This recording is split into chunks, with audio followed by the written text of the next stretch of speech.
SDP, the Steve Dangle Podcast, with your hosts, Steve Dangle, Adam Wilde, and Jesse Blake. Let's go! Happy last day of school, everybody. Yeah. Adam, you keep drifting. I don't know. Sorry. Yeah, we pushed you up. There you go. I'm going to drift closer. There you Happy go. last day of school, everybody. Hey. And funnily enough, I saw my first back to school commercial today when I woke up and was watching SportsCenter. Awful. Terrible. Awful and shitty. Is it the first one you saw? Because last episode you mentioned you've seen Back to School. No, I said also I said noticed it's that. about time. It's about time to see them, but I had not seen them yet. You're a friggin' liar. You're a phony. Big fat August is phony. when they start, but it's July 31st today. Well, they started. They did. So, I don't like it. not we have following. breaking news, gentlemen. We've had a lot of signings in the last couple of days, which is crazy. All the good ones happened after our show on Monday. But the newest signing is the Ottawa Senators have appointed Ian Mendes What? Vice President of Communications. Wow. Yeah. So Ian Mendes leaving the Athletic. Ian Mendes, friend of the show, leaving the Athletic, going to the Ottawa Senators to be VP of Communications. Wow. Isn't that crazy? So good for Ian. Good for Ian. Yeah.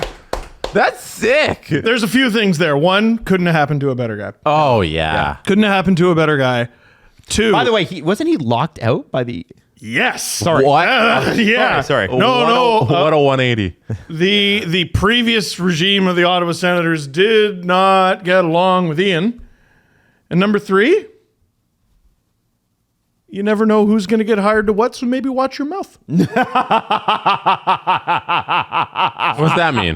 To no writer in that mean? particular. What- To no writer in particular. Literally, no. What does that mean? Oh, so some writers were a little mouthy with regard to Ian Mendes over the last couple years. Oh, and now they're going to have to deal with him direct if they want any sends in. See, thank you for explaining. Don't burn any bridges. Don't burn bridges. Wow. Well, good for Ian, man. That's great. Dude, that's crazy. Also joining him is Sylvain St. Laurent, who is not working for the Athletic currently. He will be the director of communications. So, you Wow. know, it's not the first media hire they made. They also hired Dave Poulin from TSN. Yeah. / the Toronto Star, I think, too. So, To a lesser degree, Matt Nickel, who is he's I think their new strength and conditioning coach. Okay. He wasn't like a member of the media. He was just on camera a lot. There is a difference. right. It's wow. That's I'm sick. shocked. That's so sick. I'm shocked by that. Good for him. Yeah, it's great. I had That's a no great idea. hire. There's going to be a bit of a gap in the Athletic hockey show. Well, I'm sure they'll figure that out. Yeah? Or the Athletic. They've got a pretty Wow. robust staff. But very cool. Very, very cool. That's that. Like you could have said, we could have made a million guesses and never would have guessed that. Would not. That came out of left field. That's why I was like, I'm not gonna make them guess because I'm no. be like, hey, guess what kind of news I have, and you'd be like, I don't know. No, we could have sat here for hours. Never would have said that. Could have done a whole show. It would have been a really boring show, but we didn't have a whole show on it. Nick Robertson signed. Yeah. Like, nope. Hey, you know what's been interesting about that story, and we'll take a. This is just a sidetrack because I actually do want to come back to Thank the God. Senators. I was drowning all that Sens talk. Let's get to the good No, stuff. we're going back to the Sen. There hasn't been any follow up on that story. Nope. That's Let him interesting. sit. I wonder where they're at. Have they chatted? Have I they had a hope little so. chat? Well, it's interesting. There's been a bunch of news this week Yep. because I think hockey people are like a lot of people. Don't bother me in August. Yeah. And they're getting it done now so that they can do their thing. If the biggest thing that the Leafs have to deal with going into training camp is Nick Robertson is unsigned, that is a good year. Yeah, their cap situation's still a little odd, but it's mostly fine. No Yanni Hakanpää either. Nope. Like There's maybe, another thing. maybe the solution there is they just don't sign him because it's going to be too much of a pain and go about Pain your day. in his knee, is it? Yeah. Was that the- signing him was a pain in the knee? Yeah. Was that the injury? It is an It was injury. knee, Yeah. yeah. Apparently, he's got no cartilage left, which I hear You need hurts. that. Yeah. Yeah. So the reason I bring this up, I want to bring up the Sens first. Obviously, Ian Mendes, congrats to him. But I got a DM, and I know Jesse got a bazillion comments about this. The Nepo Baby team. Yeah. And we were talking about because of the Nylanders, obviously, and Max Domi and stuff. And we're not using Nepo Baby as a pejorative here. We're using it as a, like, this is what happens in hockey, as it does in so many professions. Yes. Lots of people go into the thing that their parents did.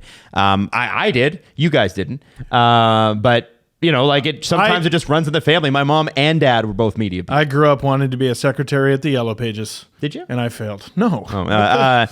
But I wanted to, Jesse, if I'm not going to wreck your answers on this, did the Senators come up? Yes. Okay, you go ahead and You want? We can start there. Well, Nicholas messaged me, so I'm just shouting you out, Nicholas. It was great. But Jesse, go ahead and take it, sir. So this was from Bruce Nix 6074. The nepotism line is pretty much the Ottawa Senators' top line.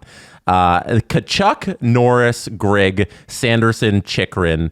The father's line: Keith, Dwayne, Mark, Jeff. So there you go. But Chychrun's not there anymore. Oh, Jeff Chychrun. Chychrun's not there anymore. Yeah. Jeff Chychrun. Also, Okay. And if you want to throw in the goalie, so Forsberg. Anton Forsberg, Uncle Peter, wishful thinking. No Let's way! See who reacts. Yeah. His there you go. uncle is Peter Forsberg? Well, it's Per Arne Forsberg.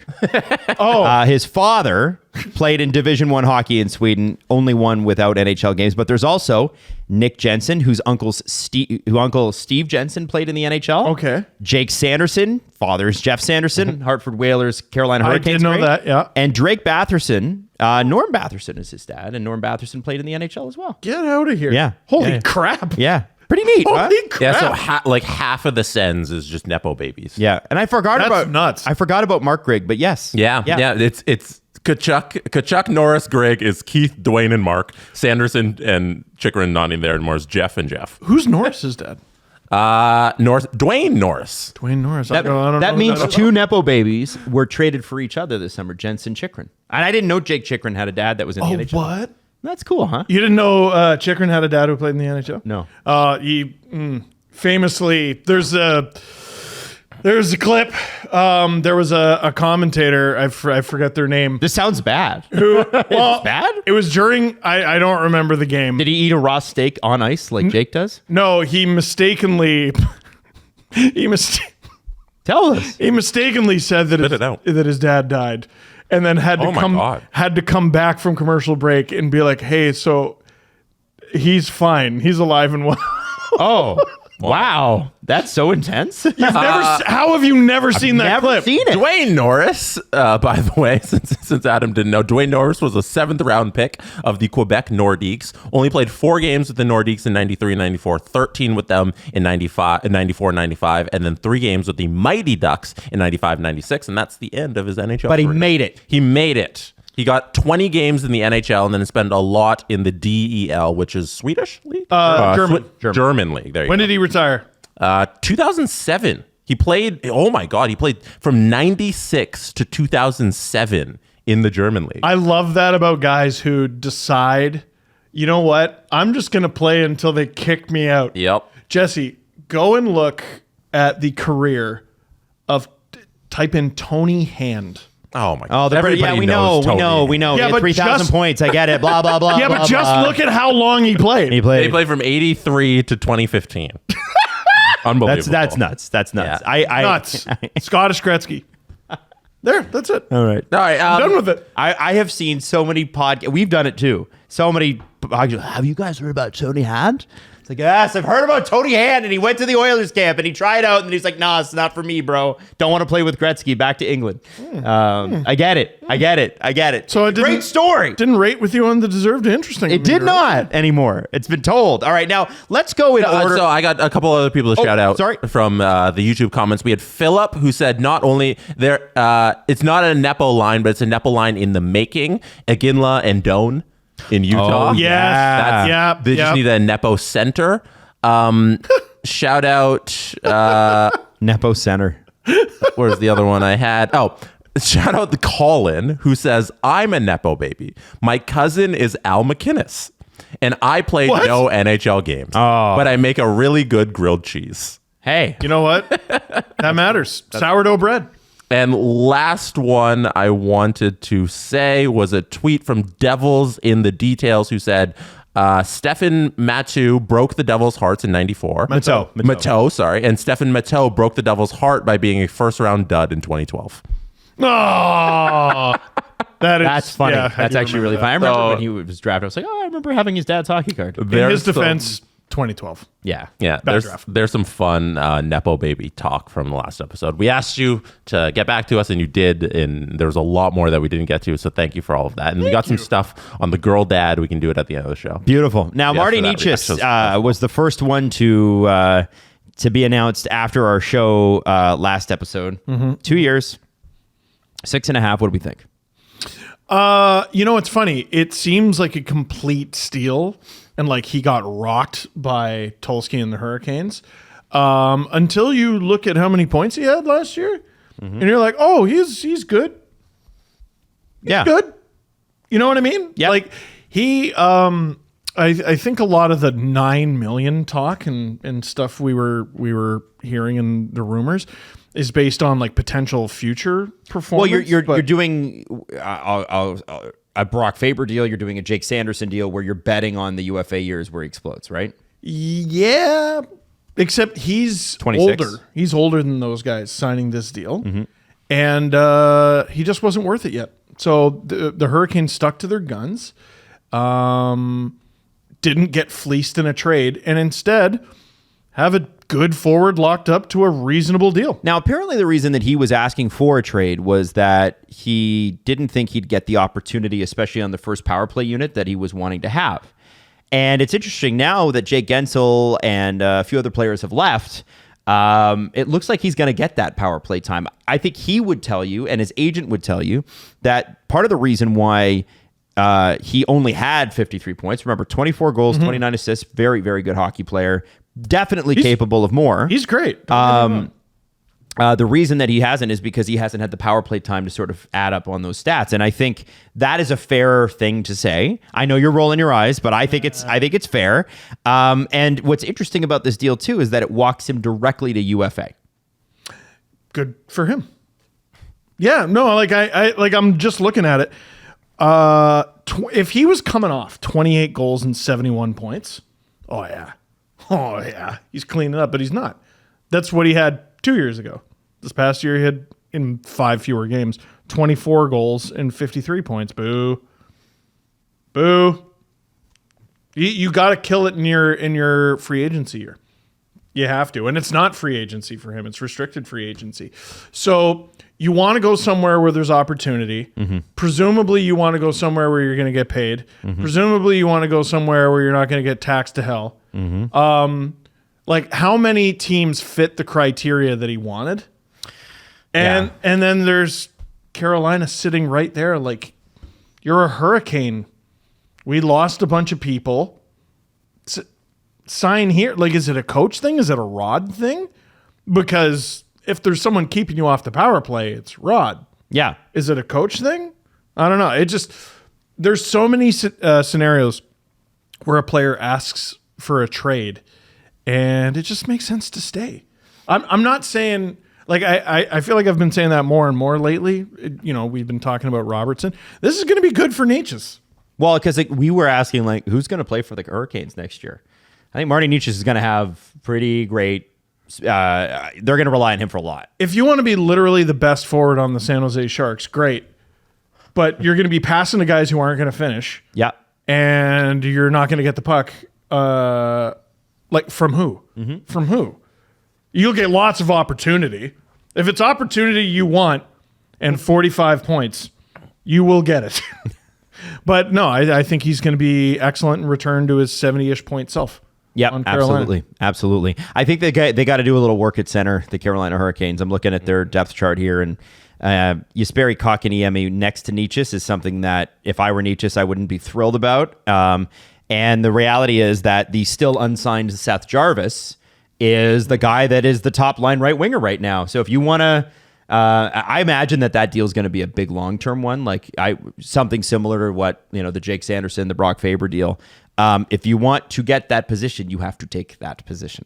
I definitely don't look at the Hurricanes the same way as I did going into last season, especially with how they floundered in the first 3 games of the Rangers series, and then they kind of almost make a comeback. But getting swept to the Panthers in the previous playoffs, and then this year you kind of flame out in the same kind of way you did last year and the same problems you had, and then you lose a bunch of guys as well. Like, I'm definitely a little down on the Hurricanes going into this season. Going in, I totally understand that, but Tulski just got there and he hasn't, like, because of all the work he's had to do, he hasn't really been able to fiddle with the team. Like it's difficult to plan for the future when you have so many question marks and, like, how do you make a trade? Do you think it's fair to say that he just got there since he's been there the entire time? Well, he just got the helm. Yeah, Right. he wasn't the final decision maker master. Right. Yeah, so not he just got there, but it's his final decision. Well, until he brings it to his boss, who I then think that says okay. I think that lends even more to the point in that the team's kind of in flux right now. And Oh, yeah. like, I don't think Tulsi's not going to turn this around mid-season in terms of, like, hey, they look better on paper. I think they're kind of a rung below where they were heading into last season. I have a sneaky feeling we're going to be looking at them sideways heading into the season, and then in November they just drop a bomb on us. You think Like so? a trade? Yeah, It's Carolina, That's man. so rare. Like, when it is rare, but you gotta talk it into existence. I need excitement. You can't just just say something's going to happen because you want it He's to happen. planning a It video also- for What if November. What if we talk about something that's realistic? It makes some sense. They have lots of cap space, lots of talent, decent prospects. What's not to like? You're just praying for content. I am. Absolutely. But oh my god, I hope be this honest. happens so bad. I hope this happens so bad. We gotta revisit this. Have your feelings changed? The feeling and Adam Wild. This is what you said about 2 weeks ago about Marty Necas. How would you feel if they traded him straight up for Martin Necas? Sounds great. That sounds great. Any chance? Really? Yeah. Dude, we Because know we need the cap this space. group We need the cap doesn't space. work. Keep in mind, you have to sign Necas too. Yeah, but Necas isn't getting 11. No, but he might get 8. No, I don't- 12. Okay.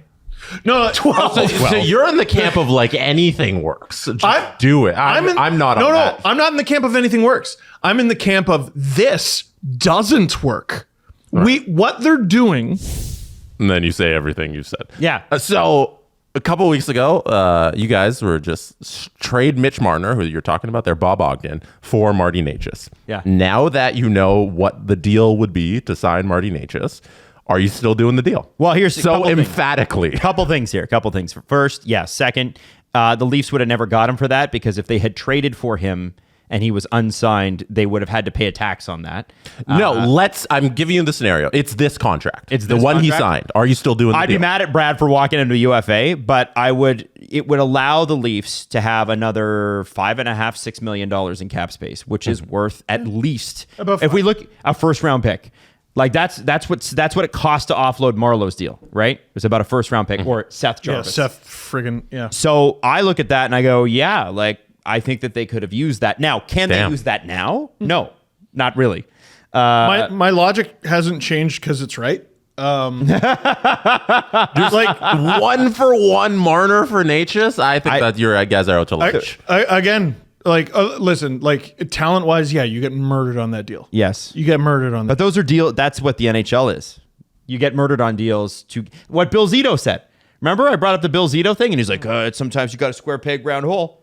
And then he's like, phew, laser eyes. And he's like, sometimes you got to lose a deal to win in getting. I don't know if Marner for Necas is a deal that ends in a Stanley Cup. Put it this way: you're at a blackjack table.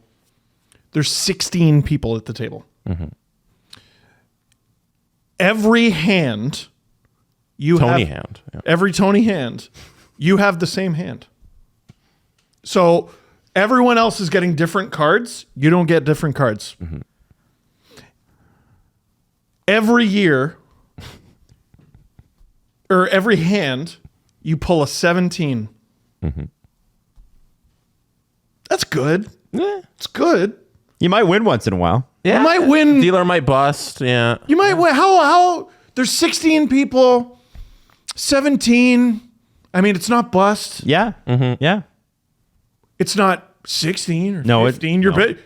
No, the people sitting there with 15. It's not 20. No, it's No, it's not 20. Blackjack. It's not 21. And it's not blackjack, is it? Yeah. It's not 19. It's not 18 either. Yeah. But 17. It's okay. So if I gave you the option, how about this? How about this? Jesse, you have the option now to continue to sit at the special table where you sit at 17 forever and hope you luck in to everyone can't beat 17. Or you have the ability to just go to another table with 16 where maybe you go bust, maybe you get a 13, or maybe you friggin' win with a 20 or 21. What are you taking? Are you taking the 17 forever table, or are you taking the regular table? The only thing that is, I think, in your scenario that's still on the table is that magically your 17 turns into like a 19 or 20. Because there's a scenario where what the Leafs have right now is, well, I guess that'd be everybody else around you. No, I do. There's a I do think scenario there's a where point there. There's a scenario where Mitch Marner just works out with the Leafs and everything's good. And Yeah, and listen, I want that. By the way, I want that. I don't think so. You pick 17. I want that. You pick 17. I want that to happen. But what I will say this: Shut up and give me your money. the Leafs. It's better in my hands. Let me throw this at lose. you. The Leafs You starting lose. six. The Leafs starting six. Last year, objectively, That was a great analogy. The Leafs started. I know. I'm right about this. I'm done arguing about it with people. Yeah, no, but Like, holy shit. What I will say, last year's starting six included guys like Klingberg and Giordano on the defense. This year, it's objectively better. Yeah, So if I'm I've said hanging my that. hat on anything, it's on their defense. I do think they're thinner up front. Yeah. I still think they need another center. I do think their goaltending's better. I agree with everything you've said. Man, you still think it's probably going to end the same way? Because at what point do you run out of hey maybes? Yeah. I can't get back to like Martin Necas being the guy to just say, hey, that's something different. Like, I don't agree with that. I will never agree with that. Which is fair. It's fair. Okay, thank you. It's definitely fair. I'm just stuck on I do think this team is better than the one that they had at the beginning of last year. And I'll cheer. I will cheer for the team that they put on the ice. They're the Leafs. I'm a Leafs fan. I'm going to cheer for the Leafs, and that includes Marner. That includes all the core four. Because it's not about Bob Ogden. It's not about Mitch Marner. It's about the idea of the core four. I am going to cheer for them because that's my team, and I want them to win. But if you ask me if I think they're going to do anything, I'll be honest with you and tell you no. Because they haven't proven you that. Yeah. No, I think that's a fair point. I mean, like, you have 8 years of proof. Yeah. You correctly picked Boston to win that series. In 7. In 7. If they win, what's interesting is people will go, see, we told you. Actually, it will be the outlier. Right? Yeah, also I'll be like, fuck right, you did. Hell, Pass me a beer. Like, see you holy on shit. Yonge Street. Like, we'll go party. We got 1 out of 8 or 1 out of 9. I'll wear a dunce cap for the whole fucking summer. I don't give a shit. Who cares? We won. I don't give a shit. I'll dunce crown. I'll wear just a crown that says dunce. Yeah, don't act like we're not cheering for Steve to be wrong. No, you have to agree. I'm cheering for me to be wrong. Yeah, but your brain is telling you, hey, this thing that hasn't worked isn't going to work. Forget fandom. You know how good for business it would be if I was wrong? Holy shit. Oh, it'd be great for us. We'd love that. That'd be great. But you're asking me to have faith in something that deserves none. Oh, fair enough. Yeah. Well, it deserves faith based on what? The fun thing about this season, though, is that at some point this season, whether it's in the middle or the trade deadline or at the end of it, there's going to be a fun decision to be made with Mitch Marner in that his contract's expired. Yes. So Yes. we are on the precipice of one of the most eventful Leafs roster management times ever, because everything you're complaining about will either it'll shift with Tavares's new deal, whether he sticks around, whether he goes, with Mitch Marner's new deal, whether he sticks around or he goes. So we're right there for something really fun, and I'm looking forward to that. I am just too. on this strictly transactions part of NHL news. You know, Mr. No cameras, Mr. Block Out the Noise, it's all this season is going to be is fucking noise. Yeah. It's going to be sirens and cowbells and fire alarms because you're a star on the Leafs heading into a contract year. Holy shit, a fire truck just went by. See? The people probably didn't hear that, but that's okay. Oh, well, But it's whatever. Hopefully you did. No, it's like way to throw fire on a fire. Like, you're going into this season as a star on the Leafs, making damn near $11 million, and it's a contract year, and you're going to be asked about this once a week if they're polite. This is genuinely going to be a fun season from that perspective. Oh, yeah. Like, hey, there's something on the line here with this group. Like, you got one last shot here. 2 of you are expiring out of the core 4. And last season with Willie, like, he was in his contract year, and we heard about it all up until he signed it. And Willie went out there, and he went to his home country and scored OT winners after OT winners. And was rock an star. absolute star, was on national television. And that's how he answered the bell when his contract was due. So now we have another guy. We have 2 guys, and the one is the captain that are in that same situation. Oh, And yeah, it's this is going to be John. fun from preseason on. This is John, too. Yeah, This is yeah. absolutely John, 100%. It's John and Mitch. The Leafs have 2. They have their captain and, at very least, a past star.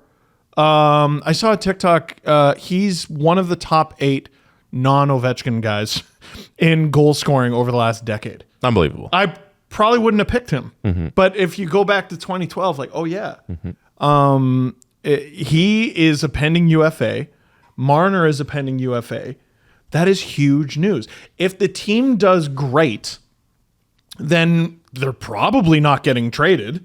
And they then walk to free agency. And that's the story. Or the team does shit. And are you going to ask for a trade? Are No. you going to allow the Leafs to trade? You left out the other scenario. What? They do great, and they bring them all back. Hooray. And then how do they do in the playoffs? I'm saying I don't So know. they'd have to do great for them to bring them all back, I think. Or maybe not. You don't leave out the possibility that they just continually run this back until they all can't play hockey anymore. The second thing, And you I wonder want why to move I'm on so from this. stressed. Jesse, you did this, by the way. You did this by bringing up that. No, stuff. this is a thing you guys talking about You Martin did this, Necas. Jesse. Now, I want to talk about this. I want to move. How'd you sleep last night, big guy? Oh, pretty good. Actually. Did you actually? Yeah. Because he's using Helix his Max. Helix sleep mattress. That- Blah, blah, blah. You won't stop talking Helix- about his Helix sleep mattress. Helix Matrix. Helix Mattress. Mattress. Helix, Right. Helix Mattress. Helix mattress. Helix Mattress. That's right. Got it. Listen. Heltris. No, Helix. Helix. H-E-L-I-X. Come on, guys. Madlix. Listen, if you want a mattress and you want a mattress, okay, are you what part of your body do you sleep mostly on? Are you side, back, forward? Left side. Left side? Yeah. Okay. I have a very specific, I lie down on my right side to start to let my body shift into place as an old. What? And then I sleep on my left. Jesse, what do you do? Head. Sleep on the top of my head. No, what do you just up against the I don't know if Helix has got like a a mattress for that, man. vampire. Just put me upside down. And, Ceiling must be It's tall. it's a good thing it they comes got with the pillows. head mattresses. Yeah, no, they got it. When you buy a mattress, it does come with 2 pillows. Oh, that's all I need. That's- I I just guess need so. the length of my head. Listen, normally, unless you're Jesse, Yeah. you would do the Helix mattress quiz. More which- efficient. and it would recommend a mattress like it did with Steve. For what side of your body kind of feels best. I got to talk to them about that. Yeah, maybe they should stop not including you. Yeah, man. it's a little discriminatory Yeah. against people who sleep on their heads. So every Helix mattress comes with a 15-year manufacturer's warranty and the same 100-night trial as the rest of Helix mattresses. And also, again, like I said, you got a couple pillows too, which is pretty sweet. Helix is offering up to 30% off all mattresses and 2 free pillows for our listeners. Go to helixsleep.com/SDP. Again, that's Helix, HELIX, sleep.com/SDP. This is their best offer yet, and it won't last long. With Helix, better sleep starts now. I want to move to what could be the worst trade in LA Kings history. The worst trade in LA Kings history. Okay. Acquiring Gretzky.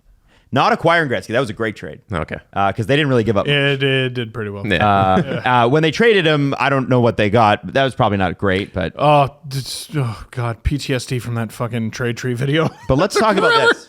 Yeah. Let's go to 2022. 2022. Okay. Who did the LA Kings trade for in 2022, guys? I am gonna Trade make you for? guess. Yeah. big acquisition deadline. Actually, no, draft acquisition. We would have talked about it. We'd have been in. That wasn't Dubois, was it? Nope. No. Dubois was No, that's 2022. So we Dubois was last Were we year. in Montreal or was it Nashville? Montreal. Montreal, yeah. A draft trade. So, okay, you're not talking about the Korpisalo, Gavrikov thing. At the draft in Montreal, I don't remember what they did. They traded for Kevin Fiala. Oh, Who's been really good. yeah, he's been really good. Yeah. Really, really good. Yeah. To trade Kevin Fiala. They and he's been, like I said, he's been good for the Kings. Oh, yeah. Trade for Kevin Fiala. They traded some 45th overall pick by the name of Brock Faber. Yes. Ooh, who they drafted, right? Yeah. Yes, and a 2022, so like later that day or the next day, first round pick, who is Liam Ogren, who's got a fantastic scouting report on elite prospects, and I highly recommend you check it out. Hot damn. Well, I mean, so- you win it on Faber alone. I think you win it on Faber, and Brock Faber has officially signed his extension. He played 2 games for the Minnesota Wild in 2023 as a rookie, and then played all 82 last year, getting 47 points. He broke. He was 3rd in power play assists, 3rd in power play points, tied for 1st in assists on the team, 1st in block shots with 150. Wow. Set single season Wild records for assists by a rookie ahead of Kalen Addison, who had 26 and 22-23, and points by a rookie defenseman, beating Philip Kuba. Remember him? Oh, yeah. Truba. 30 points in 2000-2001. This extension will expire when Leo, your son, is 13 years old. Oh, my God. My goodness. 20 Adam, you left off of his resume one important thing. He's a Stanley Cup champion. He won the Stanley Cup with the 2026 Toronto Maple Leafs. Oh, you dick. I was like, wait, what? Oh, Jesse's video Brock game. Faber was a part of our team that won the he cup. was. He was. He's a member of the Crab People. He was. Oh man, that's so funny. We love Brock That Faber. was actually that's one of my favorite highlights this season. I loved that. We had a good time on that stream. Did a you great stream. Did you have a very similar team to the one they have, or did you make like some big changes? Jesus. Stop. What? What? So It's a question. Brock Faber's contract will not kick in this year. The Minnesota Wild are in year 3, I believe, of cap hell. Am I right on that? Yeah. So this is their last year of cap hell. We can just fact check anything with Hayden. and Wild to the Wild. And so instead of paying Ryan Suter and Zach Parise $10 million next year, they'll pay after this coming year, because it's not next year yet. After this coming season, they'll pay $10 million in real money to Brock Faber, but the actual hit is $8.5 million. There is a 15-team no trade list according to Puckpedia in years 6 through 8. So it's there's a no move clause and a 15-team no trade list, meaning that he can't be sent down, he can't be waived, but he can be traded anywhere except for the last 2 years where it's only 15 teams. I wish people would stop saying, yeah, but he hasn't played very much. Like, how many times? Dude, I said that about Joe Woll. Dude, And it still looks like a good deal, but I do think, I think Brock Faber being the Calder runner-up puts him in a different You kind of category. know when guys are going to be good. Yeah. There's no pretending that Brock Faber won't be very good in the NHL for many years to come. Kirill Kaprizov signed his friggin' deal after 56 games. He's pretty good, actually. It's fine. Yeah. It's fine. Like, this deal is every bit as good as like I think it was all within a week of each other. It was Adam Fox, Charlie McAvoy, Cale Makar. Yep. Cale Makar at $9 million is cracked. But like Faber signing at 8.5 a few years later, to me is at least as impressive. Now, I look at this and I compare it almost directly to the Jake Sanderson contract that was signed last year. Sanderson obviously came into the NHL as a 5th-round pick. He's also a left shot. And I think Faber... Wasn't Sanderson 5th overall? 5th, that's what I said, 5th pick. 5th overall. Oh. Sorry, 5th, I not think you 5th said round. 5th round. Yeah, I meant 5th overall, sorry. Not 45th, which is what Faber was. Got it. But he shoots left, Faber shoots right. Which there's a $2 million premium. It matters. It matters. And it's not $2 million, it's $500,000 in this case. But interestingly, Jake Sanderson on not very good Ottawa Senators teams 38 points. Then he signs the deal. He had 32 last year. Now it really kicks into gear. Actually, I'm wrong on that. 32 the year before when he signed the deal, then 38. Brock Faber comes in, lights it up with 47. Seems like a pretty solid bet. He was an extremely, extremely good rookie. And I don't know if you know this, but there's a video circulating that we cannot play because I think it would be copywritten, but it's on social media for the Minnesota Wild. And they actually they put him on video with his mom. His mom was there when they signed the contract. And Bill Guerin's like, you sure you want to do this? Bill Guerin's got a good sense of humor. So it seems like that is what you need. And there seems to be with the Minnesota Wild a factory of good young defensemen all the time, dating back to when Brent Burns was a forward, but I count him as a defenseman now. Right shot guys who come in, and Brock Faber to me is the future captain of this team. Oh yeah, they do a really good job finding talent. They're in weird cap hell right now, but that ends soon. Yeah. No, they're this is a great contract. Really, really great contract. Just don't ask producer Drew. He probably thinks it sucks. Why do you think so? Yeah, he's an Avs fan. yeah, he's gonna have to pay. So on principle, he hates it. Yeah, it seems like for Brock Faber, like all they need to really do is get through this next year, and then he's gonna be surrounded. Him and Kaprizov are gonna be surrounded by stars, and they might still squeak in. They made the playoffs the year one of cap hell. Last year they missed it. Their goaltending situation is really interesting. Why? Fleury's, how much does he have left 39. in the tank? Yeah. Philip Gustafson. If you ask Alan, Fleury could play another 10 years. Of course. Philip Gustafson, if he finds that consistency, is a really, really good goalie. And they got Jesper Wallstedt, who's like one of the best, if not the best goalie prospects in the world. Just waiting. Just waiting for when everyone's ready for him. Yeah. Just waiting. I think one of the more interesting things from this past draft was the Wild moving up to take Z Boomium. Steve Booyam, yeah. And that's gonna be Hayden saying, "Fuck yeah," because that's the pair of the future. It's Booyam and Faber because he's a left shot, Faber's the right shot, and that can be one pairing for the rest of eternity in Minnesota. And I think like they're building something really good there in Minnesota. I love their system. The other guy that I forgot had signed this extension, and this goes until. I hope you're ready for this. Only until Leo's going to be like 9. Oh, okay. Is Matt Bolding, $7 million. That starts this year. That's another pretty good deal. Yeah. And you got Kaprizov for a couple more years this year and next at $9 million. And then he's going to ask for, like, I imagine Kaprizov gets 10, 11, 12 million the next year after that. I think we looked at the Parise Suter buyouts wrong. Because I remember at the time being like, oh, that means you got to contend now. And then you're going to go through your years of pain. But I think what it was trying to do was to set the team up for future success.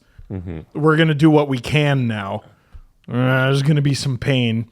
And now they're setting themselves up for the future with these friggin' awesome deals. Weren't they looking to trade their first round pick until Booyam became available? And they were like, no, they were going to move down again, weren't they? It's hard to They moved track. up. They did move up. Yeah, to take him. But I remember, I could be wrong on this. I thought there was a story floating around that maybe before they moved up, they were looking at moving down and they're like, oh, Booyam might be available. Let's go get him. I think there was some sort of. There's just so many stories that float around the draft. Yeah. So very, very cool for them. The next deals we got to sign or talk about, not sign, is Jesse's favorite, Ryan Lindgren, New York Rangers. This is a 1-year contract, $4.5 million.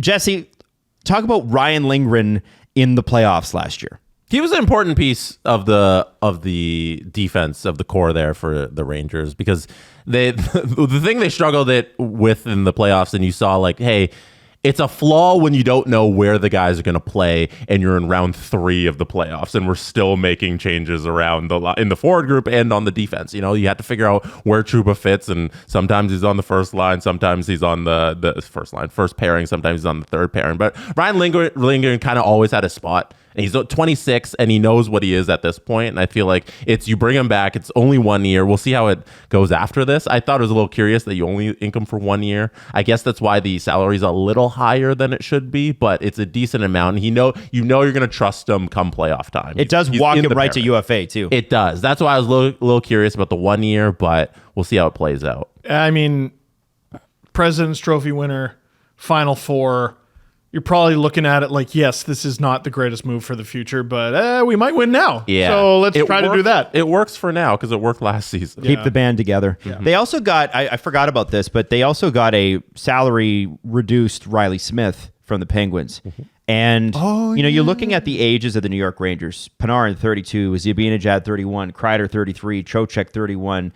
Hedel is an outlier, 24. Riley Smith, 33. Lafreniere and Kakko are obviously younger. And then Fox is 26. People forget Adam Fox is now 26, right? Well, his prime. He started late. Yes, he did. Yeah. Jake Trouba's 30, and we'll see if they move off him at the end of the season. Their defensive core is a lot younger, but I do think, in a few years here, they're going to have to look at, are you in 2 years re-signing Artemi Panarin? Where's he going to be? Chris Kreider's up in 3 years. He'll be 35, 36 years old at that point. Vinny Trocheck is up in 4 years. He'll be 35. There will be changes with the Rangers up front. I feel like they're good enough that they're in a position where it's like, who cares? Oh, it's a win now, you know right? What I mean? Yeah, just win now. You understand there will likely be pain. But also just make trades. I hate, oh man, this guy can't be moved. This player is moved easily. Oh, but not my team. Yeah, but not, man. As long as you don't have it's also their fucking job. I know. That's what drives me crazy. It's it's really hard to make trades. Yeah, you get paid $3 million a year as a GM, which is more than most of the guys skating for you because you have to do hard things. Yeah. It's hard. Nobody said being an NHL GM is easy. It's hard. So stop bitching about it, and you're making a fucking fortune. Make something happen, guys. I mean, Lafreniere was their breakout player last year. That's great news for the future. Adam Fox is only 26. That's great news. Shesterkin is going to be an elite goalie in this league for at least another half decade. That's great news for the future. Build around that. Absolutely. Now when Lindgren's when your Fox is D-pairing, when that's the role you have, and Adam Fox is your star defenseman, you probably just want to keep that together. I feel like it makes sense, even though Lindgren had some of the worst defensive metrics he's had in a long time last season in terms of analytics. I feel like if Adam Fox has a D-pair and he likes him, then you bring him back. Yeah. It just makes sense. Yes. So, yeah. The other signings, three of them in Montreal, Justin Barron, Caden Gooley, and Arbor Xhekaj. We'll start with Caden Gooley because this is a long-term deal at $5.5 million, which could be an absolute steal for the Canadians if Caden Gooley gets anywhere close to where they think he's going to be. And even if he doesn't, it's still pretty good. This is a defenseman that they have thought a lot of for a long, long time. By the way, it expires when Leo, I believe, is 11. Why is this the bar? Yeah, why? Because I just want context. This new thing. Steve will have a kid in the double digits. So let's talk about Caden Gooley a little bit. Obviously, Adam, shift over to your left. I will shift back. Why do you keep drifting? I don't know, man. I don't know. Listen, Fast and Furious over here. Easier access to my armpit? It might be. I think that's what it is. I just want a whiff of it. 22 points last year for the Montreal Canadiens, 18 the year before. This guy obviously has, it's unfortunate, but if you're playing for the Montreal Canadiens right now, you're exposed to the worst of the worst in terms of not the team. The vibes are great, but they're getting shelled, and that's not going to last. We were sort of talking before the show, I don't have a problem with anything they did. Gooley's, it's equal risk contract for both sides. Odds are he's way better than that. So maybe it's not equal risk. Maybe he left money on the table. He also gets what is it, over $30 million? Cry me a river. Yeah. You'll be okay. Barron, reasonable. Xhekaj, reasonable. It's the Montreal Canadiens. Almost everything they do, I'm like, oh yeah, that's smart. Oh, that's good. That's good. Almost everything they do, I'm like, oh, that's good. And then they're nowhere near the playoffs. At some point, and by some point, I mean now, this year, they do have to take a step. Is it this year? I feel like they still got time. A step. I think they got a year. Like a step. They got to. Where do they got to finish? They got to finish. Like, are you competing with the Detroit Red Wings? Are you competing with the Ottawa Senators? Are you competing with the Sabres? Like, you got to not finish last. Is that what it is? No, if they finish last in the Atlantic, I'm like, yeah. I still think that's good for them. Yeah. Because I don't know. Are they better than the Red Wings? No. Are they better than the Leafs, Panthers, Boston, No, Tampa? none of them. Like, Yeah. last is kind of the place. They're fine. So, okay, how about this? Ottawa? Here's this question then. When do they got to start winning games? I think after this season, because I'm looking at this. After this one? I want to Yeah. know. I've got a lot of questions got about the time. Tampa Bay Lightning. I want to know how Jake Gensel works out there. I'm very curious, and Stamkos not being there, and Hedman being captain, and even though that's not been announced yet, I don't think. I don't know. We all know who's going to be captain. Whatever. Okay. The point is, Tampa could fall off. Probably won't. Boston could fall off. Probably won't. Leafs are probably going to be about the same. Panthers just won the cup. So then you've got three teams that are truly under a lot of pressure. The Sabres need to take a step forward, or we're going to start talking about Kevin Adams' job. The Detroit Red Wings, who just re-signed Patrick Kane, need to take a step forward, or we're going to start talking about Stevie Yzerman's job. There's a lot of rumors in Detroit right now that the Ilitch family is absolutely done with not being in the playoffs. I don't think they've played a playoff game at Little Caesars. No, they haven't. They have. No. The family's mad because they built a new arena and they haven't had one playoff date. And that's the arena. They've been playing there for like 8 years. Like, it's a long time. It's been a while. And then of course the Ottawa Senators need to take a step forward because Michael Andlauer will settle for nothing less. And and so if you're the Montreal Canadiens, I think I'm with Jesse on this. I'm like, you guys go ahead and do silly stuff. I've got Brendan Gallagher, who's probably a lifetime Canadian. I got to offload that Anderson deal at some point because it's 3 more years. Damn. Christian Dvorak is up after this year. Joel Armia. Hopefully Kirby Dach, who's still only 23, will be healthy this season because that was a little unfair. 23. And Alex Newhook is still only 23. You need some guys to take some steps forward. And the only thing I say with the Montreal Canadiens is get what you can for Dvorak, Anderson, and Armia at the trade deadline. You might even want to trade Mike Matheson, who is, or David Savard, who's up at the end of this year. Those would be valuable pieces to teams looking to get that. But at a certain point, you are going to have to get to super high-end talent. And where I don't see it is up front. Not that Cole Caulfield and Nick Suzuki aren't high-end. Slav could be. And here's the question. Is Slav a 40-goal scorer? Maybe. Is Patrick Laine available? You bring him to Montreal. Definitely a 40-goal scorer in the past. I just think Montreal, I want to see them. I agree with taking a step forward. I think they need to upgrade the roster. That's why Laine does make some sense for them because, like, you can spend the time to see what he is now at this juncture in his NHL career. I mean, the Blue Jackets can too. And you're not playing him at center. You're going to play him on the wing where he should play, right? Who is it worse for that they're bad? The Blue Jackets or the Habs? Oh, it's Blue Jackets. Right. Habs shouldn't care. I'm with Jesse on that completely. Finished last year. Yeah, Steve, if you had to pick the Habs to beat any team in the Atlantic in a 7-game series, are you doing it? Yeah, they play in the same division as the Leafs. Stop. Beat more than 1 out of every 8 opponents. I think that they would challenge the Ottawa Senators. Oh, yeah? I think they would challenge the Ottawa Senators. They'd beat them. I mean, What? I don't know if they beat them, but I think they I challenge them. don't know. It'd be close. goaltending is it's a big factor and it's a big question mark for both teams.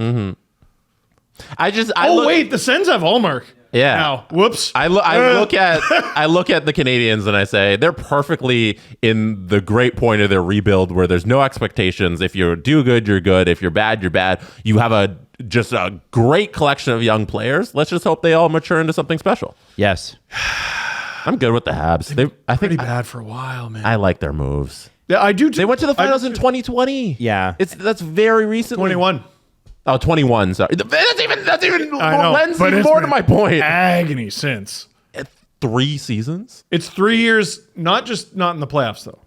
It's 3 years in hell. You like look in the at basement. You look at how long the damn Buffalo Sabres have been trying to rebuild. Oh yeah, let's emulate them. No, I'm saying No. that the Habs are so much further along their curve, so much earlier that they're in a great spot. You're definitely right. I I agree. don't know. I'm very happy with the Habs have done so far. You look at the collection of prospects and you say, yeah, that guy could be a guy. I think Slav could be an all-star for like 10 years of his career. Like he's going to be something special. And there's just so many other great players there that hopefully one day turn into what we think they can be. So we all agree the pieces are there.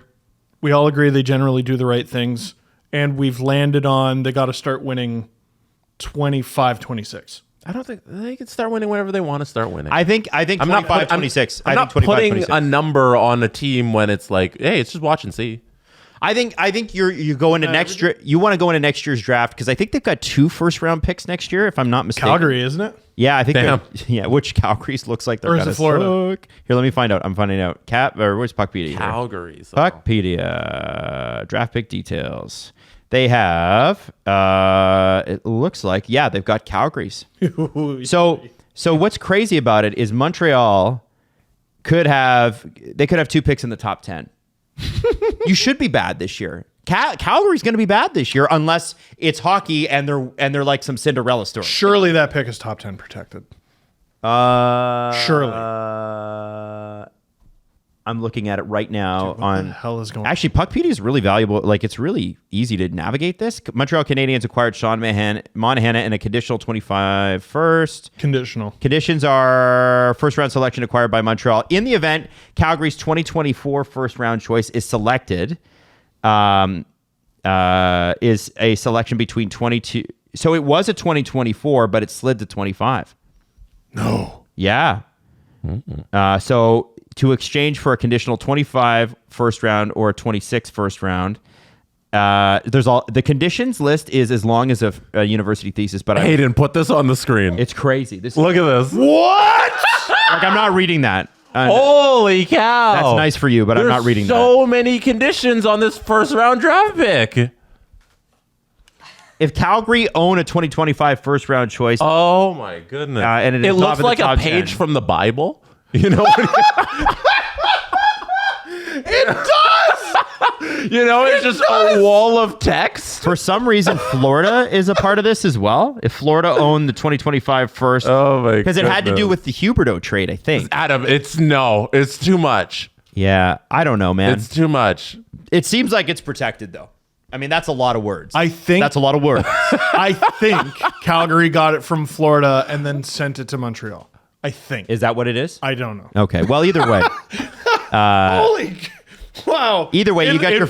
It looks like a hymn. A hymn. Yeah, as 2 Catholic kids, like this is giving me PTSD from the Bible. You could tell I'm the non-religious. Yeah, you open it and oh boy, that's a lot of words. You got any Bibles with pictures? Like who brought the frankincense and myrrh? Like, Oh my God. Hilarious. Hilarious. Oh man, that's funny. Yeah, so I'm assuming, I guess they won't have both, but still, I say I'm with Jesse. This is another vibes year for them. Just have fun. Yeah, Party vibes. St. Louis, your coach. Chuckles it up in the media. Go do your appearances. go party on Saturdays in Montreal. Yeah, yes. Now, Nothing on the line. Justin Barron also signed. Now, this is Justin Barron, and I'm saving our Bergerac guy, so hang on to him. I know we got more opinions on him likely than Justin Barron, but Justin Barron seems to be a guy that they have a lot of faith and believe in. And it's like it's less than a variable deal. How long is it again? 2 years. Yeah, like again. For how much? 1.3. 1.04 or something like it's a ridiculous. Hang on, I'm pulling it up again. Okay. Am I thinking- 1.15. Oh, And who was So it's free. When I saw the Justin Barron thing, because he's a right shooter, they traded somebody, and I think it was to New York, and he's actually a good defenseman. I can't remember. You know what I'm talking about? I thought it was Arizona. It's a Russian guy. Maybe it was. To New York. They traded a really valuable defenseman to make room for Justin. We could Barron. also just look at him. I know. I don't know what you're talking about. Oh, Romanov? Romanov. No. No, that was the Islanders. No. You said New York. Let's just. I thought it was the yeah. Rangers. Hang on. Trade. Is it okay? Is it bad? Awful. This is awful. Guys, First of all, Programming. this is Last terrible episode. contact. This is awful. This is terrible content. Number 2, it has to bother Islanders fans that I don't think we're alone in when someone says, "Oh man, did you see what New York did?" we default to the Rangers. That's not good. 100%. That's disrespectful. we're in big trouble. Yeah, that's disrespectful. No, I'm Because wrong. it's the Rangers and the Islanders. Yeah, even though the Islanders are on Long Island. Uh-huh. Why? I think York. they're in it. But anyway, I'm wrong. Don't worry about it. Justin Barron. Let's talk about Justin. What? No, screw it. What were you doing? Well, I thought What some happened? I had just thought about it like mid-show that I thought Montreal Talking to them. traded a defenseman this summer, but I'm not seeing it come up. I don't think they did. Yeah, I don't think they did either. Okay. I got my names wrong. Doesn't matter. Somebody Don't look it up. will be like, oh, maybe Adam's thinking about this. Yeah. And it'll be like, the Kraken traded to the Lightning. Yeah, probably. That's Whatever. You know. This is what happens when you think of things mid-show. You're like, nah, wrong. Anyway, doesn't Traded from Colorado with a second-round pick in 2024 that was used to select Carter George to the Montreal Canadiens for Arturi Lehkonen. That wasn't the one I'm talking. I'm not talking about Justin Barron. I thought they made yeah, room he's on the talking blue about line. something That's what I'm else. talking. Yeah. It doesn't matter. For God's sake. If you look at it, this is a cannot lose. That was the for- worst 5 minutes of the show's history. I don't think so. No, we've done way worse I'm than that. exaggerating. Justin Barron, though, 3 on the deserved to interesting meter. fair. Okay, I'll take that. Negative 3. Justin Barron, by the way, this will make you mad, was born in 2001. Ew, Fun. no. Don't you There's guys- like some 15, 14-year-olds in the Olympics right now because they got skateboarding I now, know. and the little kids are just so good at skateboarding, they sent them. It's awesome. There's a lot of players born in the 2000s now. I just feel Justin Barron, low key, if you weren't watching Montreal Canadiens games this year, and no offense, Montreal Canadiens fans, when you're at the bottom of the league, there aren't a lot of like passive watchers, just the hardcores. 13 points in 48 games, including 7 goals as a defenseman. And then with Laval, 11 points in 32. So this is a guy that can produce some points. And hey, do you hate a 30-point defenseman on your roster for $1 million? Like, that's a pretty good deal. if he's here for the next 2 years and not good, who cares? If he's here for the next 2 years and he's worth keeping, they'll keep him. It's like they're in a really good spot. Like as long as expectations are low, they're in a good spot. But for me, I'm like, it'd be nice to win more games than you have. Which brings us to Arbor Xhekaj, who is a fan favorite. This guy is absolutely loved and adored by Montreal Canadiens fans, and he should be. He's tough as nails. When you look at the advanced numbers for Arbor Xhekaj, it's not like he explodes off the page, but he explodes into the headlines with some pretty devastating fights and some devastating hits. Explodes into the head with his hands. Yeah. $1.3 million, which is enough that if they need to bury him, that there's no cap penalty for that too. Although I have a feeling like a guy like Arbor Xhekaj, if he ever went on waivers, would be claimed in a heartbeat. Oh my God. Yeah. Oh my God. Yeah. He's just one of those. I don't want to say like Matt Rempe level, but he's one of those guys. You're like, for whatever reason, I feel like I need him.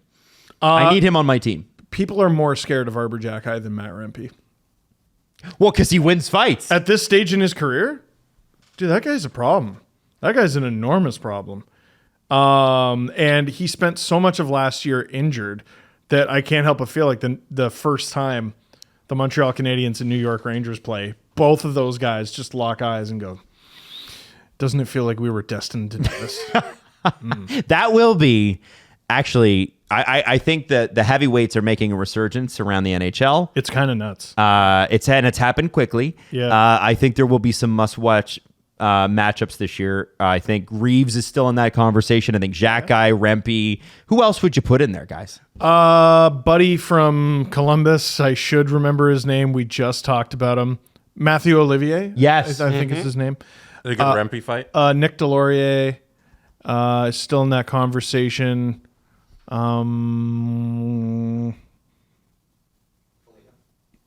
Foligno? Oh, Marcus Foligno. Marcus Foligno, Marcus Foligno will go you. Oh, okay. If we're going into, so I didn't think Marcus Foligno because he's too good of a player. You know what I mean? Yeah. So okay, do we get into like Eric Branson? Like is still a problem. Cade McDermott. Is Sam Bennett in there? No. He's a problem, No. but he's not like heavyweight. It's an interesting conversation, I think. Michael Pezzetta thinks he is. Oh, I call him Cade Curtis McDermott. Yeah, I My thought bad. I was Yeah. wrong, but I wasn't confident Curtis enough to correct you. McDermott, yeah. Michael Pezzetta Dylan McElrath. is nuts. Dylan McIlrath isn't in the NHL enough. Like I was gonna throw another one, Boko Umama. Not in the NHL enough. Yeah. What about Pizzetta? You can't count him. Yeah. If you had like a 10-on-10 fight of the 10 toughest guys in the NHL versus the 10 toughest guys in the AHL, I think the AHL might win. yeah, Oh yeah. the Wild West. Yeah. Kind of nuts. Now, I remember when we did a one of the Easter Seals tournaments, and Steve Thomas was on our team, and he said at the beginning of his career in the 80s when he was in the Leaf system that he would do anything he could to stay out of the AHL because he was a young, smallish prospect that scored a lot, and he was the type of guy. And I found this interesting that fighters actually went after. Because they're like, I know that the Leafs are going to notice me if I punch out their best prospect. Yeah. And I think isn't that nuts? Like, you're like, now we're like, no, the heavyweights awful. must face each other. How come the heavyweight nailed the skilled player? That doesn't match up. In the 80s, it's like, no, that's who I want. I want little guy. I'm 6'7". I'm going to crush little guy. I'm going to make a name for myself. Yeah. Jim Ross, make yourself famous, kid. Crazy. Yeah, no, that's 100% what it is. It was always funny a few years ago when, the narrative around the Leafs is, oh man, they're so soft. Wish this team wasn't so soft. And then you go down to the Marlies roster and it's like 5 pit bulls with like guns mounted on their back. Speaking of pit bulls with guns mounted on their back, Kyle Clifford just re-signed today too. No way. With the Toronto Actually? Marlies. Yeah. I had no idea. Yeah, so Wow. there's one of them. Didn't think he would stick around. He is lead pit bull, I think. All right. Here it is. I'm not making a video. No? No. I damn think it. that's fair. I'm putting my foot down. Steve, Hayden, you can't make me. last guy I wanted to throw out there. I was going to do some trivia on if you could name him, but I'll just name him Scott Sabrin.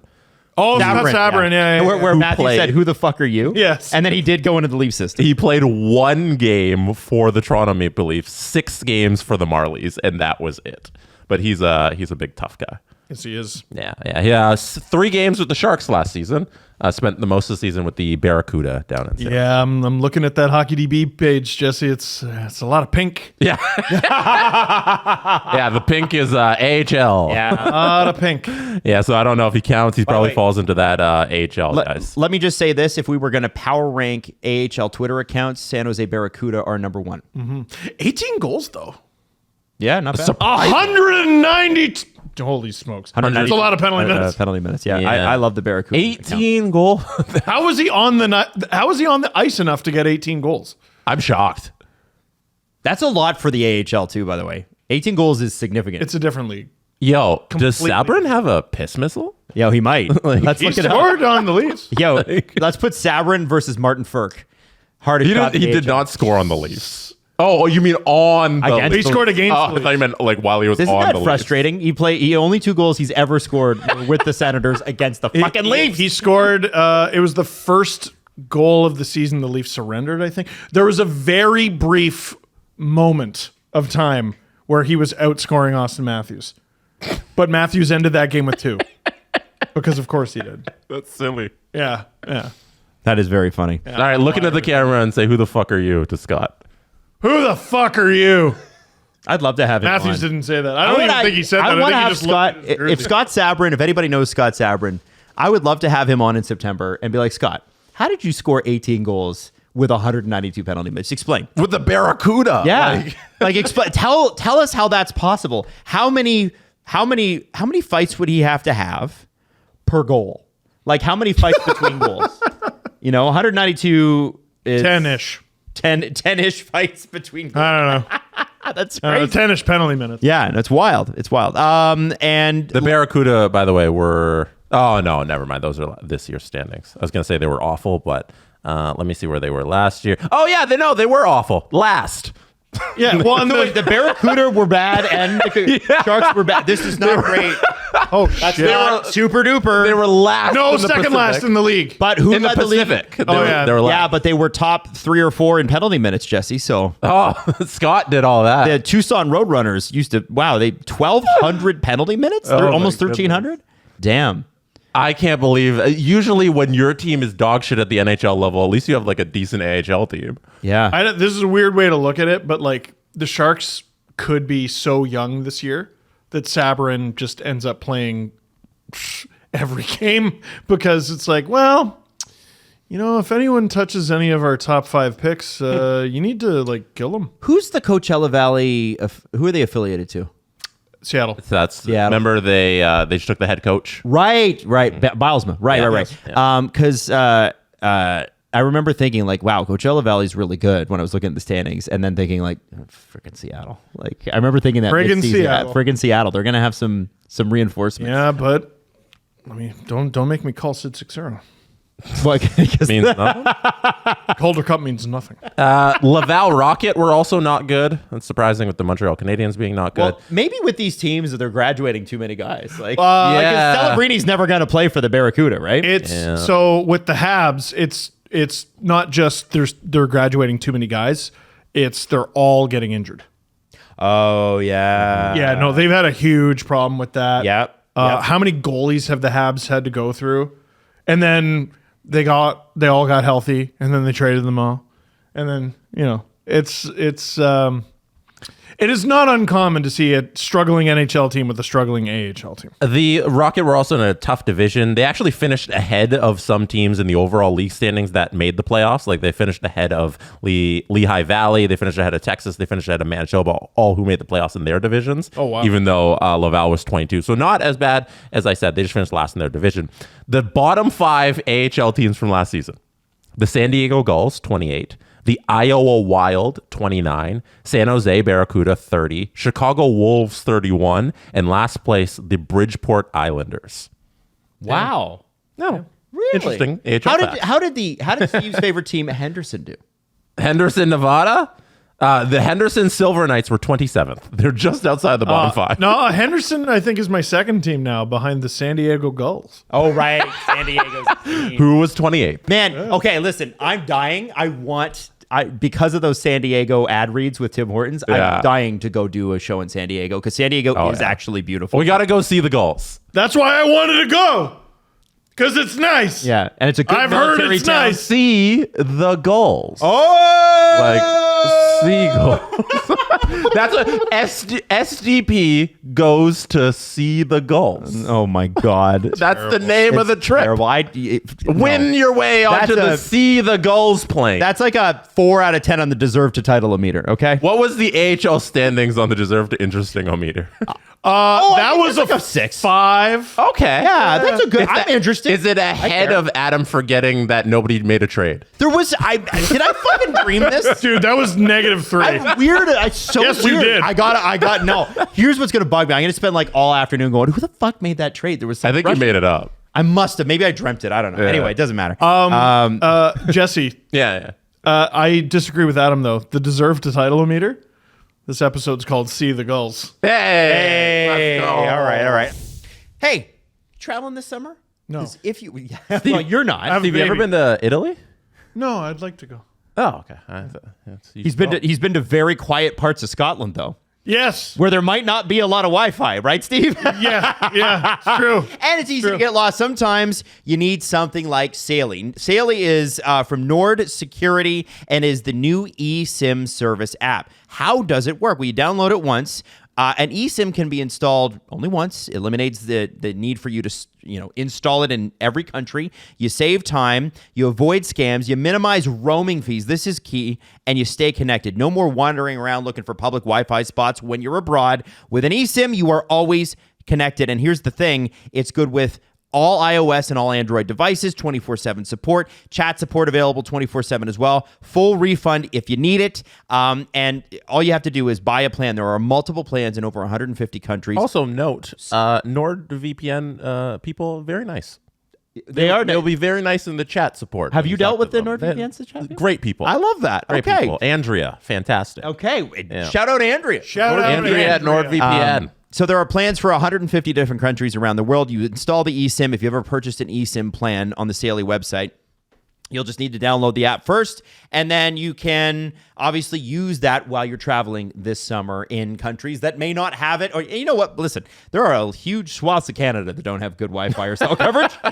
We know all about it here. So let me tell you something. You might need this when you go traveling, and you check it out at Saily, SAILY.com/dangle. Use the code DANGLE, DANGLE, to get an exclusive 15% off your first purchase. Again, that's just for SDPN listeners only. Go to Sailing. What's the code? I don't know. He doesn't know the code. This is why I repeat it. Okay. People are like, why do you say it twice? Because of Steve. SAILY.com/ SDP. No. No! Oh my Dangle! God! Dangle! You genuinely didn't know. Dangle. He tunes me I'm out. like, I don't know. me out. Adam will take it from here. Saily.com/dangle, 15% off. Dangle. You got it. /Dangle. Dangle. Eric Staal signed a one-day contract with Carolina, retire there. Seems like the right thing to do. Mm-hmm. You know, pretty much a Canes legend. Is the best player that's ever played for them, maybe besides Rod the Bod. I don't know how you power rank. Like Frederick Anderson. Frederick Anderson, greatest goaltender. No, that's Arturs Urbe. Did he play more games? He might have played more games than as a Hurricane. Brindamore? Yeah. Yeah. He did. It's tricky because, man, where did Brindamore start? Philly. Oh, yeah. He was a part of the, was he not a part of the, how did he He wasn't on the Legion of Doom, but I think he was on that. No, he was their second line. Yeah. Second line center, but I forget how he got there. I don't think they drafted him. I don't Either know. way, it seems like Carolina, despite the fact that they won't spend any money, they have, when you're there, you're like there forever. You're I still see Paul Maurice as a Carolina Hurricanes coach. You know what I mean? Like there's just something about that. It's like when you're a Cane forever. It holds on to a lot of players. Yeah. And I think that's something to be said for. Except for Eric Holla, who hates him. Yeah. Yeah, he does. But they exposed him in the expansion draft. I don't blame him. Yeah, but he has a Cane suck bracelet. Like, Does he actually? I'm pretty sure he does. That is hilarious. I didn't know that. I think it just goes to show the kind of culture. The fan culture there is obviously huge, but it kind of shows the fan and player connection is pretty special in Raleigh. And I think that's, you know, we talk about markets like Nashville and Tampa so much because they've won. Carolina has also won a cup and did it before. Nashville didn't win a cup. Carolina did it right after I think Tampa did it or right before. And it doesn't matter. There's something cool going on in Carolina, and I think that's neat. Eric Staal, he was a sophomore for their their first and only Stanley Cup victory in 2006. For some reason, that's not what I remember him for. I remember him for being a really good rookie in 03-04, but then being one of the players who were too good for the AHL to be forced to play in the AHL during 04-05 because of the entire season lockout. What did he put up? I'm glad you asked. He just ripped shit up in 77 games with the Lowell Lock Monsters. That's a great name. 26 goals and 51 assists for 77 points in 77 games. He led the team in scoring, 2 points up on Chuck Kobasu. Oh, Remember Chuck Kobasu? I do. He was a highly rated talent. I am going to go ahead and guess that Staal is the reason Kobasu had 38 goals. Hey, question. Holy shit. Question. Why was it a lot of NHL players couldn't play in the AHL during those lockouts? I think you needed to be eligible, like to be sent down. You know what I mean? So if you weren't, then you were stuck. You're going to Sweden. You're going to Russia. You're going. You had to play wherever. Like, well, there's that famous mic'd up in the IHL, I think it was, or UHL, mic'd up in the UHL, where the UHL is like, I don't know, it's probably along the lines of like ECHL, SPHL these days, and there's a mic'd up segment for a pregame ceremony where this team rolls out Chris Chelios and Darian Hatcher. A little unfair. What do you do? Yeah. What do you do? That's that video is that famous clip. Come on, Chelios, you old fuck skate. You don't remember that one? I don't remember that, but I also don't have the memory that you have of these things. So. Come on, Chelios, you old fuck. Another notable signing in Carolina land is Evgeny Kuznetsov, who just left the Hurricanes after 24 points in 63 games last year. Has signed a 4-year contract with SKA. Mm-hmm. Is it St. Petersburg? Yeah. SKA. Okay. Oh no, CKA. It's CKA. I think. What? See? You see? Oh. Wait. Oh, so that's not St. Petersburg then? No, I Unless think they it is. changed their logo. Yeah. Anyway, he is signed with the. What's hilarious about the KHL? I thought he was in St. Petersburg. What I love about the KHL is if you don't know the logos, and I don't, all of them, then you don't know what team they play on with the KHL Twitter account, because they're just wrote Kuzi is back, and then there's the Red Star and whatever. I mean, I'm pretty sure that's CSK in Moscow. Yeah, so it's Moscow then. But also their alphabet's different. I don't fucking know. Yeah, the Russian alphabet always screws me up too. It doesn't matter. Listen, good for Kuzi. It is interesting that he left, but and I guess he'll be taking a pay cut too. Yeah, we were talking about that before the show. I don't understand that. Adam, you could have just not got the news from Twitter. I know, but I like just an figured, article. I know. Kuznetsov signed a 4-year contract with SKA St. Petersburg. Wow, there you go. Yeah. So it is SKA. So the C is the S in Russian. You could just looked at an article. St. Petersburg apparently, war aside, St. Petersburg apparently is a great place to live. War aside. Yeah, well, you kind of have to say that, don't you? No, I know, but it's maybe the craziest beginning of a sentence we've ever had. He was in the final season of a $64.2 million deal signed in 2017, and he will make less, but I would imagine that he is probably just jacked to go home. Yeah, if you want to go home, you want to go home, and it is what it is. He's made millions and millions and millions over his career, so maybe money is no object and he doesn't care. He just wants to go back to his home country. That being said, that's an NHL player. Yeah, that's happened before though. That's Kovalev left. It's been Not Kovalev, Kovalchuk. Kovalchuk. It's been quite some time that a player who at least was once a star left long before he needed to. Because is that guy even 30? I don't even know. I'll look it up. Yeah. He's got, Maybe like freshly 30. Yeah. Something like that. It's difficult because he kind of came over late too. Mm-hmm. I'm surprised. What's I think a interesting note about this is that he's 32. Oh, okay. In 2019, so Kuznetsov was in the player assistance program this past season, right? And then he came out of that. Yes, but in 2019, when he got in trouble with cocaine and he tested positive for that, there was a ban for him to play in Russia for 4 years.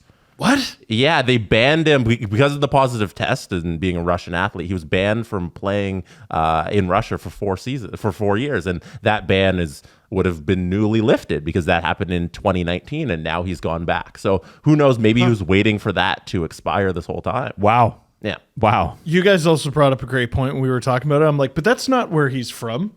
Like St. Petersburg. Chelyabinsk. He's from Chelyabinsk. And you guys pointed out, well, that doesn't mean he still lives there. I don't know what Chelyabinsk is like, but I can tell you St. Petersburg is. Why don't you live in Scarborough, Steve? Yeah. You're from there. St. Petersburg is known as a really lively city in Russia. Pre-war, when people visited, it was Moscow, St. Petersburg were two of the cities you had to see if you were interested in Russian culture and Russian history and all that stuff. So, and also that team is, if I'm not mistaken, they usually sign a bazillion guys. Like Moscow and St. Petersburg sign a bazillion guys, and then they loan them out to the smaller clubs if they're not going to make the main roster. Not that Kuzi's going to have to deal with that, but wasn't there a prospect that was loaned? Was it not Michkov that was loaned to Sochi? Yeah, it was. It was Matvei Michkov. He was healthy scratched. And then he goes to HC Sochi and he's their best player. And I don't know if the season ended this way, but for a significant chunk of the season, he was outpacing any player on his former team in terms of scoring.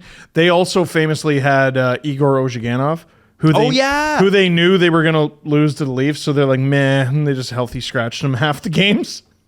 Even though he was one of their better defensemen, they just sort of made him shitty.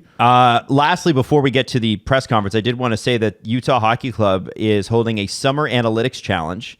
Today, there being yesterday, there will be an opportunity for an individual to earn a part-time remote, meaning you can work from anywhere. So this applies to anybody that's interested. Paid internship with the team's analytics department for the first half of the 24-25 season. The challenge requires entrants to demonstrate an ability to identify and analyze a hockey topic of their choice by submitting a report that provides a detailed analysis of their subject. Participants should pick a hockey topic of interest to study and analyze. You have to have it submitted to them by Friday, August 23rd at 5 p.m. Mountain Time. General Manager Bill Armstrong will start meeting with applicants virtually in September. So even if you don't get it, you still might meet Bill Armstrong, which is kind of neat. And this feels like, people are like, how do I get into working in sports? Especially if you're mathematically inclined, because I'm assuming, obviously, being in the analytics department, is going to be a part of this. This is a great way to get in. It's a great way to see how the sausage is made, too. And it is open to United States and Canada. Throwing that out there. Oh, there you go. I think it'd be funny if Steve applied. Oh, you should apply. Hayden, are you applying? Yeah, I already did. Oh, hold on. You applied? I haven't submitted it, but I've put together something. Dude. Because stats are kind of my thing. Yeah, Hayden's stats are sweet. They're awesome. Damn, we're gonna lose Hayden. You're like a casual. You're gonna be Wild GM fan, right? of the fucking Utah Yetis. Maybe. Damn. You don't really like the Wild though. Yeah, I'd have to switch allegiances. Yeah. I have to get rid of all my Wild I feel stuff. like you'd be able to manage it. Pretty neat, though. That's cool. Yeah. Hayden, I hope you get it. Good for you, That'd be Hayden. sick. Do we get the first exclusive interview once you get the job? I'll be the insider. Oh, Utah HC We're gonna have a bunch of Insider. leaks. Yeah. Sorry, Bill. Hey, They'll be like, "Where are you getting this info from?" Never mind, you. Yeah. do you guys have any info on any other team? No. So we got Funny you ask. We don't. we got a bunch of detail on Alan Walsh client contracts and Utah Yeti news. Oh, we don't even get that. No, we don't get Hey, that. Alan, can we radio silence? All right. Well, I thought we'd ask. Yeah. So anyway, I thought that was neat and good for Utah. And it is, again, I saw people tweeting it at them going, why don't you pay your interns? And I'm like, you didn't read it. They are paying their interns. Oh, they are? Who was saying that? Well, yeah, it's a Because I paid saw intern. that reaction. People were saying pay your interns. People were saying, you just read that. And I said it's a paid internship. Yeah. Oh. Yeah. Steve wasn't listening. It's okay. Yeah, That it's all right. feels like a... Well, no, because I just remembered that reaction. It wasn't high enough on Steve's deserve to interesting a meter for me to get him. I didn't have him hooked. It's my fault. It was a 5. It was teetering between 4 and 6. And then Hayden skyrocketed to at least a 9. Fair. Steve didn't hear the pay part because money's no object, Saudi. Yeah. Saudi Steve. That's true. That's Steve true. hears money. Sorry. He's like, I already got too much. Sorry. Alan Walsh stuff, Utah stuff, made up league stuff. Yeah. No, Saudi Arabia inside Saudi info. Arabia. in ice hockey. You know what, guys? I think we're going somewhere. No, we got I like our something future. cooking. Right. Oh, yeah. Why wouldn't you tune into this? But yeah, anyway. Unpaid internship to fly my helicopter. Yeah. Now people are saying, people are angrily mad at this, but I think good for you. This is how you make your way into NHL franchises. So shout out to Utah for doing this. And I would like to see more hockey teams do this. I mean, I'm just stoked to hear someone's hiring. Yeah.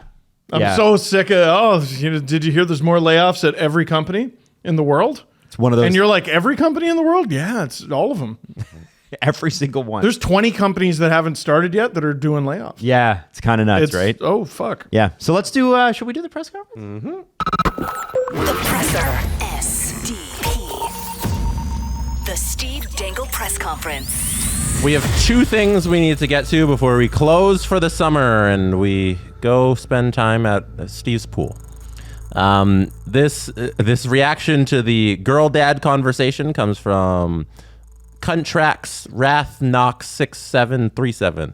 Definitely not a bot, but Quite they're the not a name. bot. Quite the name. Jesse saying you can only have girls to be a girl dad. This is coming from the same guy who says if you score 4 goals, it's not a hat trick. Gonna pass on your opinion. Damn!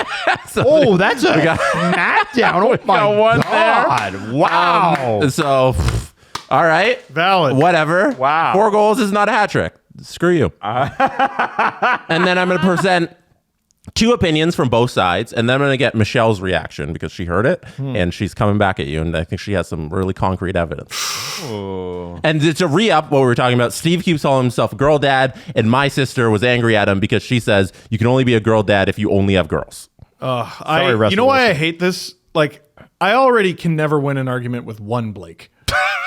Now you got two. Now I got two. Now you got two stubborn. You know how Blakes hard going at you. this is? You imagine they get into one.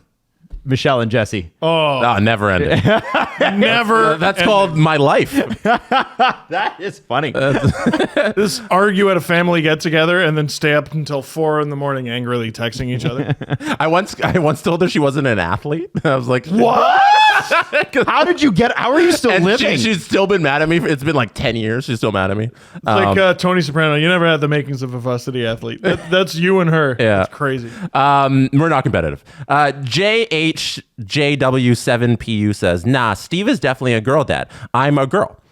In my opinion, the definition of girl dad is defined by the relationship between the father and daughter rather than the quantity of daughters or children. So there you go. There's one opinion on that side. Okay. And then we got a tweet from Fiona that I'm going to pull up right now. Fiona said, I would argue that girl dad is for dads who have girls first, not necessarily girls only. So there's an argument against you. Okay. That's still me. And yeah, so Adam, I think Adam qualifies for girl dad in every sense of the word. All you have is a girl. You had her first. And Adam is undisputedly girl dad. Nobody's arguing. No argument against it. Adam Steve, however, had a boy first and then a girl, and now is like, I'm a girl dad. So Michelle came back. One, she says she's not a misogynist. I disagree. The proof is in the pudding. You know what? That's what they all say. Yeah, true. Secondly, she says Steve is wrong and Adam is wrong. Yeah, well, you're not. Adam is wrong because girl dad was not popularized by Russell Wilson. Oh, it wasn't? Girl dad was popularized by Kobe, who has all daughters. Oh. I did not know this. So that is where girl dad and everything it became popularized. I see. So if we're going by, she says, if we're going by the tradition of girl dad, it was a dad who had all girls. As a girl dad, I have to say I disagree.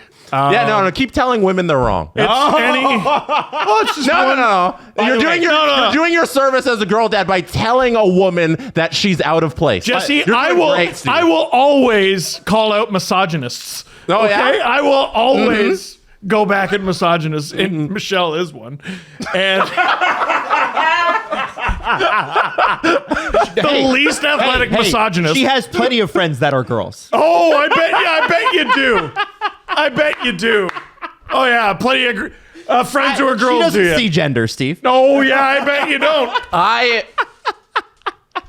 I don't like being associated with two men who sit into a microphone and bark back at a woman that she's incorrect. Get out of here. You know what I love about That's what's happening on this podcast, and I am here to defend women and say that Michelle's opinion is the correct one because I lean on girls and their opinion on girl dads. See, I call them women, Jesse, but anyway, what I would say is that... No, keep barking. This is the most... Woof, woof, Adam. This is the woof, most woof. Blake family thing, because Michelle comes back and she comes for both of us. Like, that's your Blake family thing. It's like, oh, I'm not even, like, we're on the same, I thought going in this, I'm like, oh, Michelle and I are basically on the same team. Fuck. No, she's coming for me too. No, just like, do your research, Adam. Like, you get all the facts wrong is what you do. The biggest, gentlest smile, and she tells us something, we disagree, and then it's, first of all, fucko. Like, first of all, well, and she is your older sister, right, Jesse? She is my older sister. So this is where the debate squad come from. The both of them are, this is where Jesse gets it. Comes from Michelle. I don't know. You see? The misogyny? No. Oh, yeah. I'm the misogynist. He's refusing to stand up to it right now. That's true. No. Keep telling Michelle she's wrong. No. Absolutely. Yeah. I will always speak truth to power. It's just all the ladies out there who listen to the show know where Steve stands. Mm-hmm. And it's not with you. With girls. Against girl dads. Girl dads unite. Listen, we're better than now. Yeah, right. Now, I didn't get it. Then I had a daughter, and I'm like, like treat them nice. Like raise them properly. Yeah, it's crazy. I hadn't thought about that before that. No, yeah, they deserve like equal pay. And like women's sports are cool. Like I understand now. Yeah.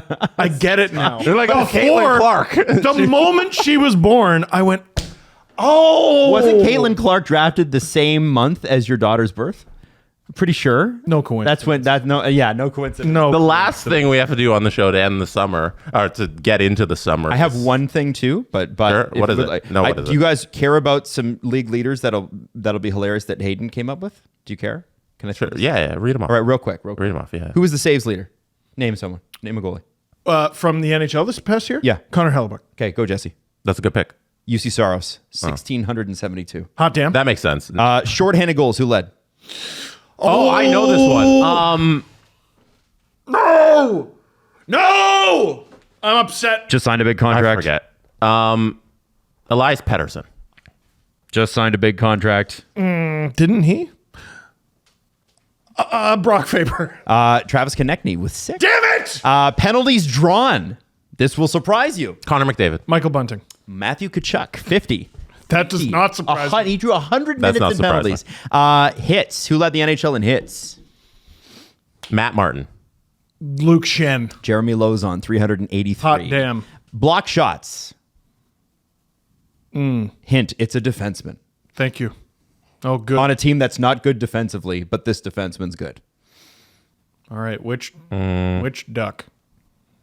No, not that bad. Dylan DeMello. Somebody who led I don't know. No, I don't know. Colton Parayko with 218. Oh my God. Never would have guessed that. Shootout goals, and I will give you a hint. Montreal is in love with this person. Nick Suzuki. No, Patrick Laine. the other guy. No, Cole Caulfield? Cole Caulfield with The 5. other guy? This is a crazy number. How many face-off wins did face-off win leader Sidney Crosby have? So Sidney won face-offs. How many did he win? 8,700. That's a lot. Way too many. 87. 1,600. 1,090. Still, guys. Should have been 8,700. Game-winning goals. Who By led the way, league? who led the league? And Austin Matthews. I'll give you the number. It's 12 game-winning goals. Austin That's a lot. Matthews. Austin Matthews. Zach Hyman. Braden Point. What? Wow. Yeah. Okay. 12 of his goals were game winners. Average time. Wait, Austin Matthews scored 60. What is it? 69 goals, and 12 of them weren't game-winning goals. He wasn't as clutch as Braden Point. The stats would say. That's According to future stats intern. Yeah, according to Utah Yeti's employee. Average time on ice. It was 25:54. Who had it? The highest time on ice. Highest time on ice. It's always someone who has to kill McCarr. Who's somebody on the Jets? Oh, Josh Morrissey? Josh Morrissey. John Carlson. But you had the right idea. Defenseman that plays a lot. Yeah. For the Washington Capitals. 4 or 5 more. It's real quick. Yeah, no, these are fun. Most goals.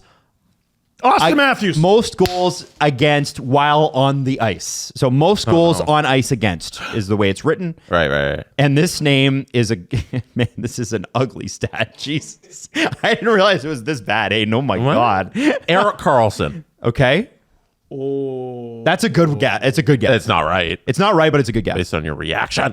Sorry, I shouldn't have given it away. Who's buddy on the Sharks? Marino. Wrong team. Ducks. Damn. Name the player. I mean, it has to be Fowler?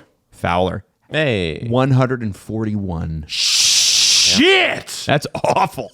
Now you can see why guys like Simon Benoit had terrible advanced stats. Even if you're a good player, you could never have good stats in that environment. Most goals on ice, 4. So scored while player on ice. What?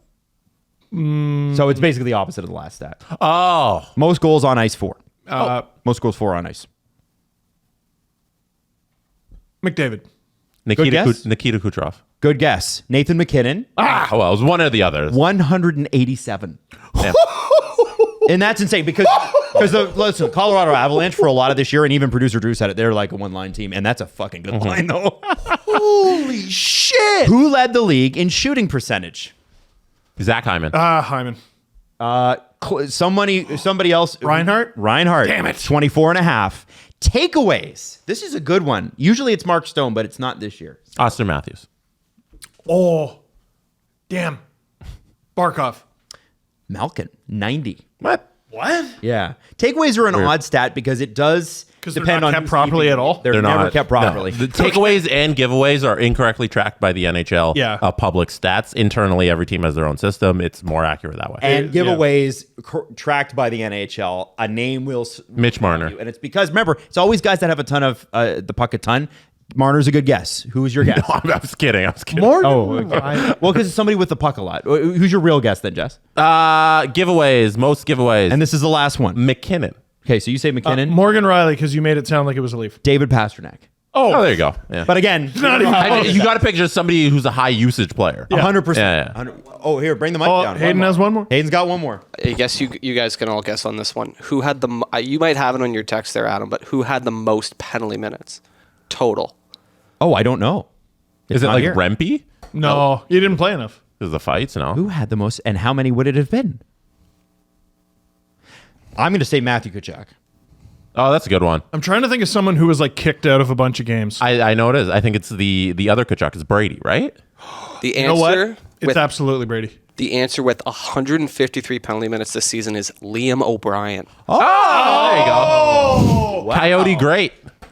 When we were having the heavyweight discussion, we completely forgot about Liam You know O'Brien. how I fought, know like, Liam every- O'Brien? He is a great fantasy pickup. If you if you need penalty minutes are a stat in your fantasy, which they are in mine, like he's a great pickup. No, every morning, look through the highlights or whatever. It's like, oh, he fought again. Yeah. Like if Liam O'Brien did not play in Arizona last year, we'd be talking about him not quite as much as Rempe, but he'd be in the same conversation. He's not as electric, like he doesn't have the cult of personality that Rempe has, but in terms of as a fighter, yeah. He Liam fights O'Brien's every good. game. He's got the big beard. Oh, yeah. Yeah, O'Brien, 100%. great. Pretty cool. Okay, Great. Jesse, you had the last thing. Steve has the last thing. Oh. You got to do a pie thing. Yeah. So Hayden is going to leave the room, not because we don't love him, but because he's leaving us for Utah. No, he's going to get something. So, Steve, explain what is about to happen. Yeah. What are you doing?